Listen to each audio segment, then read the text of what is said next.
Hello, good evening students. तो जैसा कि आज हम बात करेंगे, ये जो हमारा चैप्टर है क्लास 8 का चैप्टर 2 है फिज़िक्स का, फ्रिक्शन। तो इस चैप्टर में जो हम पढ़ना है मेरे को, फ्रिक्शन में मैंने आपको बताया था कि मैंने फोर्स के बारे में पढ़ा चैप्टर 1 में, और इस चैप्टर में अब हम पढ़ेंगे फ्रिक्शन से related.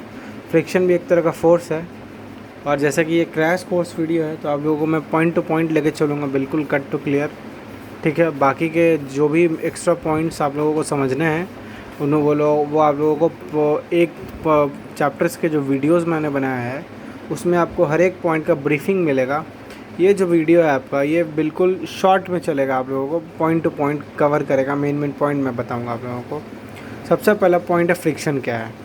It is a force which act on an object when that object is in motion. जब भी कोई ऑब्जेक्ट मोशन में होता है तो उस पर जो फोर्स लगता है उसको बोलते हैं हम लोग फ्रिक्शनल फोर्स। जैसे अगर कोई बॉक्स, उसको किसी सरफेस के अगेंस्ट में पुश करोगे तो जिस डायरेक्शन में वो पुश हो रहा है उधर तो मोशन होगा, लेकिन उसके अगेंस्ट में एक फोर्स लग रहा है जो कि फ्रिक्शनल फोर्स कहलाएगा। क्लियर? ठीक है। उसके बाद फोर्स ऑफ फ्रिक्शन, जैसे मैंने बताया अभी, फ्रिक्शन का जो फोर्स है वो हमेशा मोशन के उल्टा होता है।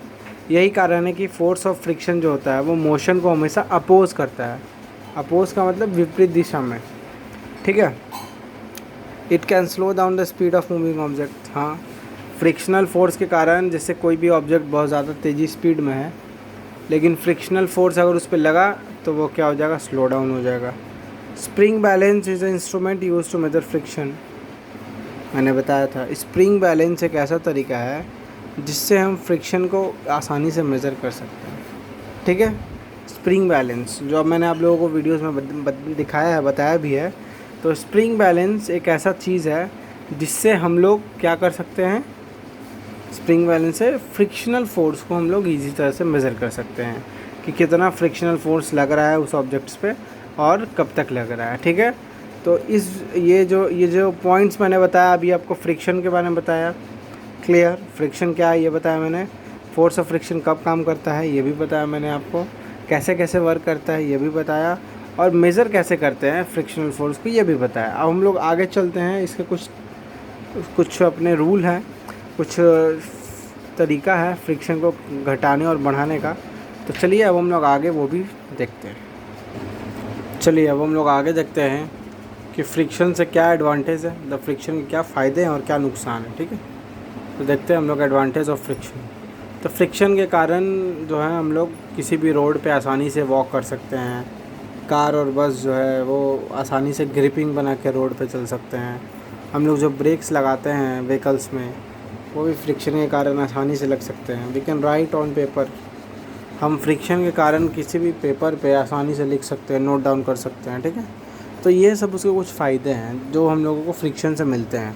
कुछ नुकसाने भी हैं, देखेंगे अब नीचे। डिसएडवांटेज ऑफ फ्रिक्शन, जैसा कि मैंने बताया था आपको वीडियोस में कि फ्रिक्शन जो होता है सरफेस के कारण होता है। सरफेस जो कांटेक्ट में आते हैं, रेगुलर कांटेक्ट में, उसके कारण से क्या होता है, हीट जनरेट होता है। क्या करता है, हीट का मतलब हो गया गर्मी।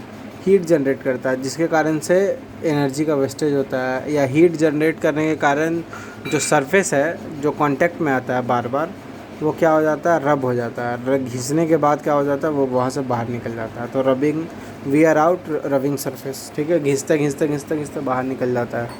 ठीक है। एनर्जी का वेस्टेज भी होता है इसमें, बहुत ज़्यादा एनर्जी का वेस्टेज होता है। ठीक है। तो ये है आपका, समझ लीजिए कि कुछ नुकसान। जैसे फ्रिक्शन से कुछ फ़ायदा भी है तो कुछ नुकसान भी है। क्लियर? अब हम लोग चलते हैं आगे कि अब हम लोग ये तो देख लिए फ्रिक्शन क्या है, कैसे लगता है, क्यों लगता है, और लगने का कारण क्या है। फ्रिक्शन हर एक मोशन के साथ, हर एक बॉडी जो मोशन में उसके उस पे लगता है। ठीक है। फ्रिक्शन का फ़ायदा देख लिए, नुकसान देख लिए। अब हम लोग देखते हैं कि फ्रिक्शन को बढ़ाया और घटाया कैसे जाए, तो उसके ऊपर भी हम लोग चर्चा करेंगे इस वीडियोस में। ठीक है। तो चलिए अब हम लोग देखेंगे कि फ्रिक्शन को कैसे कम करते हैं और फ्रिक्शन को कैसे बढ़ाते हैं। तो मिनिमाइज़ कैसे करते हैं फ्रिक्शन को और मैक्सिमाइज़। मान के चलिए कोई बॉडी है तो उसमें बहुत ज़्यादा फ्रिक्शन आ रहा है, बहुत ज़्यादा दो कांटेक्ट आपस में सरफेस में आ रहे हैं, जिसके कारण से रफ़ हो जा रहा है, सर में फ्रिक्शन ज़्यादा हो जा रहा है। तो उस केस में क्या करेंगे, तो उस केस में पॉलिश करेंगे उस सरफेस को या ग्रीसिंग करेंगे, जिसको हम लोग लुब्रिकेटिंग बोलते हैं। जैसे इंजन ऑयल इंजन में डालते हैं तो इंजन स्मूथ रन करता है, मशीन में डालते हैं तो मशीन स्मूथ रन करता है। किसी भी सरफेस को अगर रफ़ हो गया उसको पॉलिश करते हैं तो वो स्मूथ हो जाता है। तो क्या होता है, इससे फ्रिक्शन घटता है। जैसे by streamlining to reduce drag friction. देखिए एरोप्लेन है, ये सब क्या है, फ़िश पानी में आसानी से तैर रहता है। हम भी अगर एक स्ट्रीम लाइन शेप बना के हवा में जंप करें या ऊपर से नीचे आएँ तो बहुत तेज़ी से आएंगे, क्योंकि हम फ्रिक्शन को रिड्यूस कर देते हैं वहाँ पे। और रिड्यूस कैसे करते हैं, तो हम एक शेप बनाते हैं जिस शेप का नाम होता है स्ट्रीम लाइनिंग। ये देखें स्ट्रीम लाइनिंग शेप, ठीक है, बाय यूजिंग बॉल बियरिंग। जिससे बॉल बियरिंग क्या होता है, बॉल बियरिंग एक छोटा छोटा स्टील बॉल होता है, ठीक है। तो वो एक सरफेस के चारों तरफ घिरा होता है और वो राउंड होता है, जिसके कारण से स्लिपरी हो जाता है। वो दो बॉडी के बीच में जाता है तो स्लिपरी होता है, आसानी से रोटेट करता है वो। तो ये सब चीज़ें हैं जिसकी वजह से फ्रिक्शन को हम लोग घटा सकते हैं, मिनिमाइज़ कर सकते हैं अपने तरीके से जब ज़रूरत हो तो। अब कुछ ऐसे चीज़ें भी है जिसके इसमें हमको फ्रिक्शन को मैक्सिमाइज़ करना हो। जैसे हमारे टायर्स जो होते हैं कार्स और बाइक के, देखिएगा बहुत जगह स्किड कर जाते हैं, गिर जाते हैं लोग उस पे से। तो क्यों, क्योंकि उनके टायर में फ्रिक्शन की कमी होती है। तो फ्रिक्शन को कैसे इम्प्रूव किया जाए, तो देखिएगा टायर मैन्युफैक्चरिंग कंपनी जो है वो टायर्स पे अलग अलग तरह के डिज़ाइन बनाते हैं ताकि जो नया टायर हो उनका फ्रिक्शन बना रहे। लेकिन जैसे जैसे टायर चलते जाते हैं वो घिसते जाते हैं, और जैसे जैसे वो घिसते जाते हैं, ठीक है ना, जैसे जैसे वो टायर घिसता है वैसे वैसे फ्रिक्शन की कमी होती है उसके अंदर, ठीक है। उसके बाद है spikes are provided in sole of shoes to increase friction. जाहिर सी बात है, फुटबॉलर वगैरह के जूते में आप लोग देखते हुए कांटे निकले होते हैं जूते के नीचे से, स्पाइक्स होता है वो। तो वो सब जूता जो होता है ना फ्रिक्शन ज़्यादा देता है। इस कारण से जो गेमर्स होते हैं वो ये सब जूतों का यूज़ करते हैं, जिनको गेम खेलना होता है या कह लीजिए दौड़ना होता है ज़्यादा। क्यों, क्योंकि उनको इस चीज़ से फ्रिक्शन मिलेगा, फ्रिक्शन बढ़ेगा उस चीज़ से, ठीक है।